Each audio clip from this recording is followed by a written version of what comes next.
asalaamaaleykum mbokku Sénégal asalaamaaleykum jigéenu Sénégal Papa Djibril Fall moo ñëw jébbal leen bataaxal bi li nga xamante ni moom moo ko waral nag mooy sant leen gërëm leen waaye tatagal leen jigéen ñi ci seen taxawaay ak ni nga xamante ni noonu lañ nekkee keno lii nga xamante ni moom la ñu bokk muy société sénégalaise ay combat yu bari nag la ñu mëne boobu ba tey lu jiitu sax indépendance Sénégal 1960 waaye 1960 ba tey jigéenu Sénégal daal di mëne ay combat yoo xamante ni yu am solo la ànd ceeg ay góor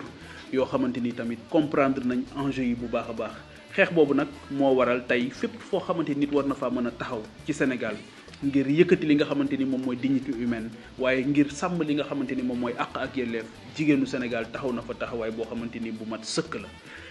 loolu nag bu mënee am dañu nekk ci société boo xamante ni tamit ñi nga xamante ni ñoom ñoo ko dëkkee seq ko justice sociale ak équité sociale dafa am ci ñoom sens bu baax a baax waaye ci biir loolu it mu des liggéey bu rëy rëy boo xamante ni am na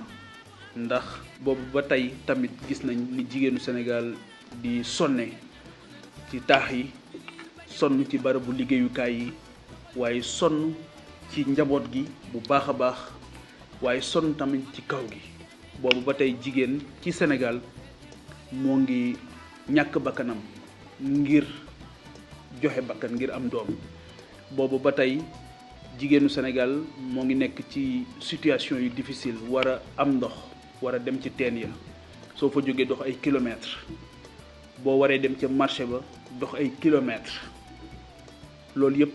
boole ko yor njaboot gi mu nekk situation yoo xamante ni yu difficile la loolu nag taxawaay la laaj ngir loolu féete ñu ginnaaw ñun engagement boobu la ñu am depuis ñu dugg politique ngir nekk ci seen wet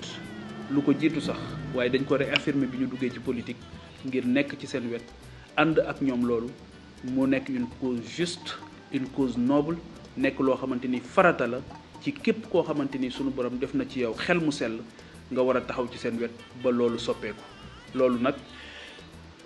dinañ ko ànd ak yéen nekk un militant de cette cause qui est noble ba sunu borom defal ñu ci jàmm ak salaam 2025 am na yu bëri ñuy nemmeeku ci violence faite aux femmes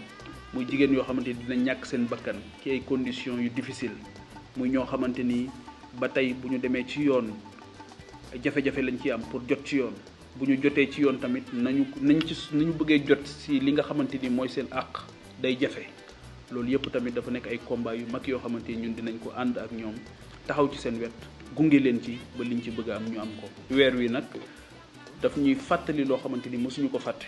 mooy taxawaay bi nga xamante ni moom lañ war a am ci wetu ki nga xamante ni su lu woon moom musiba am muy jigéen kon maa ngi leen di gërëm bu baax di leen sant asalaamaaleykum wa rahmatullah